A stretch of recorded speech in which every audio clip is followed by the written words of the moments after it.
Good evening সকলকে। অনেকদিন পর নিজের মাঠে এলাম। এই যে এটা আমাদের মাঠের পরিবেশ। মাঠে অফুরন্ত ছেলে, বাট ফুটবল খেলার ছেলে কেউ নেই।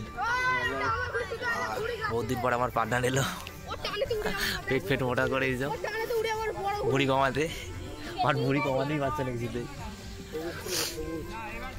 দেখুন আমাদের মাঠের পরিবেশ কতটা সুন্দর, বাট মাঠে খেলার ছেলে নেই। ক্রিকেট খেলে আর বাচ্চারাই ভুড়ি ভুড়ি ওড়ায় আর কি। এটা আমাদের মাঠ। মাঠে খুব মিস করছিলাম। 2-2.5 মাস ঘরের বাইরে ছিলাম, খেলতে গিয়েছিলাম আর কি।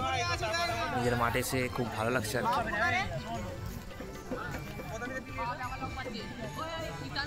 চলো কিছু প্র্যাকটিস আমাদের তোমাদেরকে তুলে ধরাতে যাই। অনেকদিন পর নিজের ঘরের মাঠে নামাচ্ছি, তো ভেতর থেকে খুব একটা অন্যরকম একটা ফিলিংস। সে বোঝাতে পারবো না, যারা খেলবে তারা নিশ্চয়ই বুঝতে পারবো যে নিজের মাঠে আর ঘরের মাঠে খেলাটা কতটা সেসবই আর কি। চলো দেখা হচ্ছে কিছু প্র্যাকটিসের ফুটেজ ভিডিওর মাধ্যমে তুলে দিচ্ছি।